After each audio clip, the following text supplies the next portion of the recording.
crime. Problem with ICE is that they're going after every minority group except black people. I mean, you're trying to reduce crime. You're just giving them more room to breathe. But I understand, can you imagine the shape you have to be in to deport black people? Did you get picked? Like, I know some of the people in the crowd were laughing with you, but the shit wasn't funny.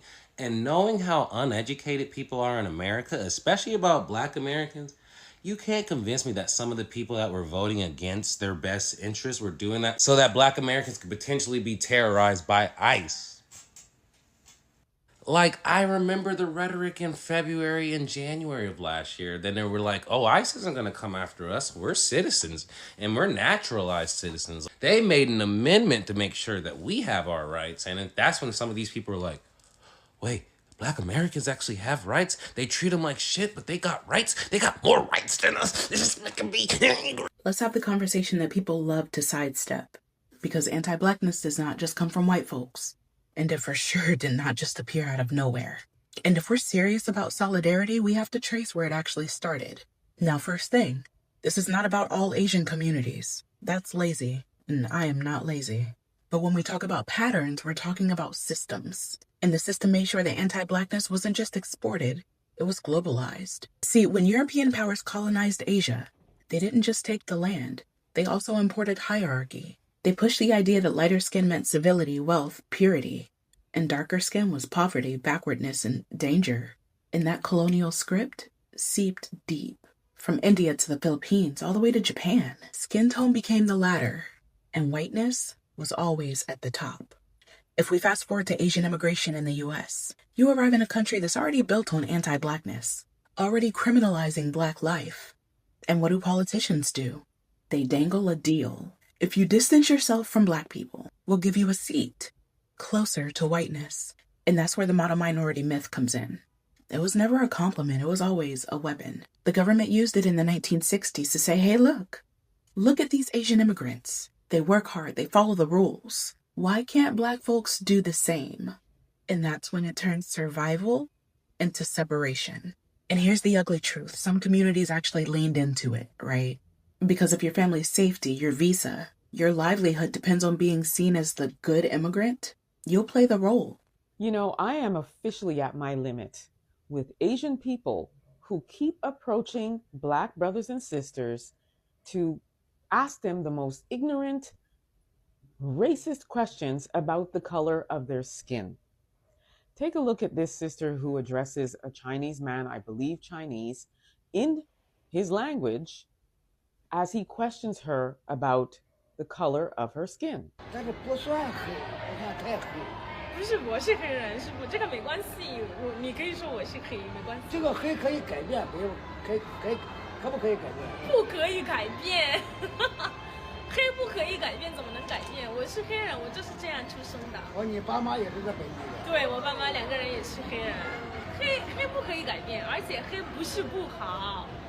可能是你们的文化，对，但她很漂亮啊。啊？但她很漂亮啊。就是我就看她黑的我就是肤色是人们不能改变的，是选择的。是。对，但是美这个东西都是很美的呀，对不对？对，而且你们的文化可能认为可能黑的可以改变，还是黑的不好，但是我们是不一样的。So as you can hear, she's speaking to him in his language, and he is asking her about the dark complexion that she has, and he's like, can't you change that? And she's like, no, I can't change it. This is the color of my skin. I was born this way. Then he says to her, oh, your parents are black too? And she's like, yes, my parents are black too. And he's like, but you can change it though. And she's like, no, I can't change it. This is how I was born. I woke up out of my sleep because this needed to be said. Asians want to be black adjacent with white privilege. And just that thought alone, which is a very true thought, is kind of sickening because, again, I'll never stop speaking on it. They emulate black culture, black aesthetics, everything so heavily in the means of joking or because it's wacky. You know, white people try to say that all the time back in the day. Oh, black people do this wacky, funky stuff. And then hoopla, hoopla, they try to switch it to something else. They try to give it a different name. But it's sad because, again, Asian people know what it's like to experience racism, especially from white people, and to be oppressed by white people. However, they get that bit of what they feel is an amenity and they turn it towards black people. They want to be black adjacent with white privilege. I don't like the fact that black people and Asian people be beefing over affirmative action. I don't like that. You know, we got way too much in common to be beefing. We share way too much culture to be beefing. Y'all know what I'm talking about? Fucking Rush Hour 2. Bro, we can't just lose that. And the thing is, black people love Asian people. Like, do you know how many black girls I know named China?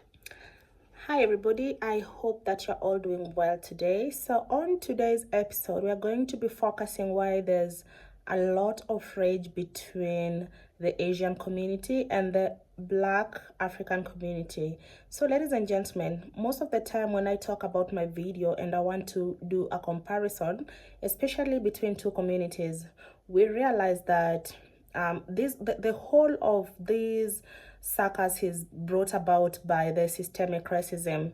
And when we talk about systemic racism, we talk about the situation that the institutions have already created toward these particular groups of people.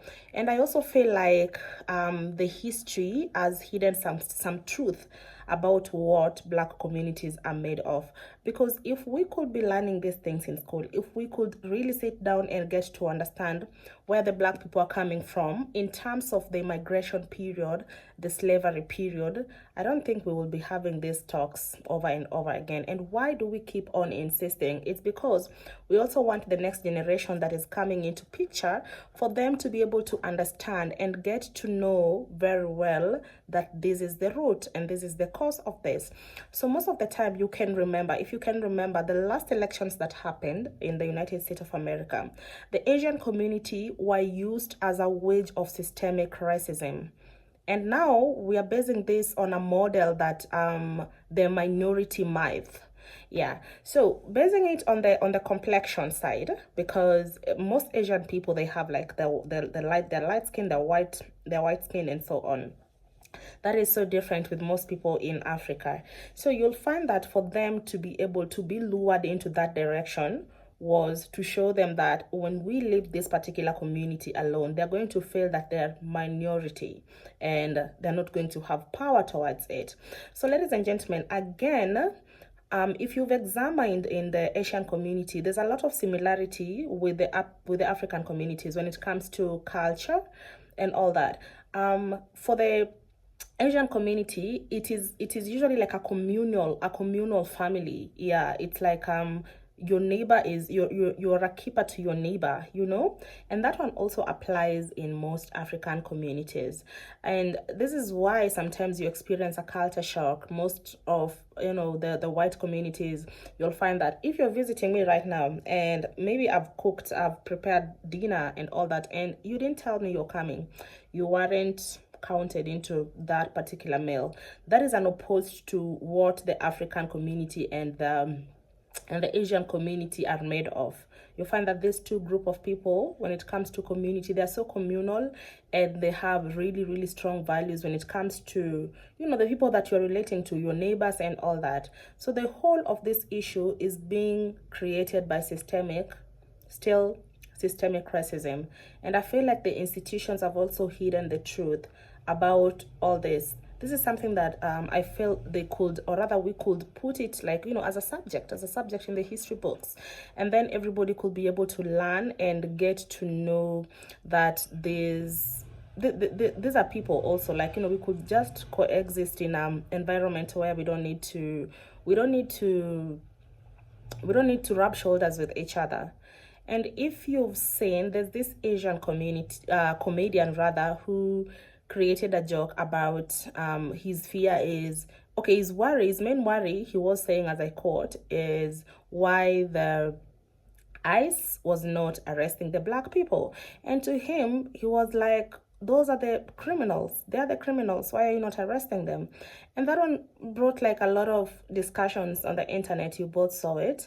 And most people who were there present to that comic live show, or rather, they were not pleased. In fact, most people were not laughing about it, and it's not funny. It's not funny because right now that mostly the people who have been affected by the ICE situation are the Hispanic, Latino, and it's the way around. It's the other way around, and these are issues that the Black communities have been speaking about, and they only needed you guys to listen. So, ladies and gentlemen, my name is Yvonne, just in case you're new here. And to my returning subscribers, thank you so much. Thank you for staying. To my new subscribers, you are welcome to being part of my online family. Please like this video, comment, and share. Let me know what you think below the comment section.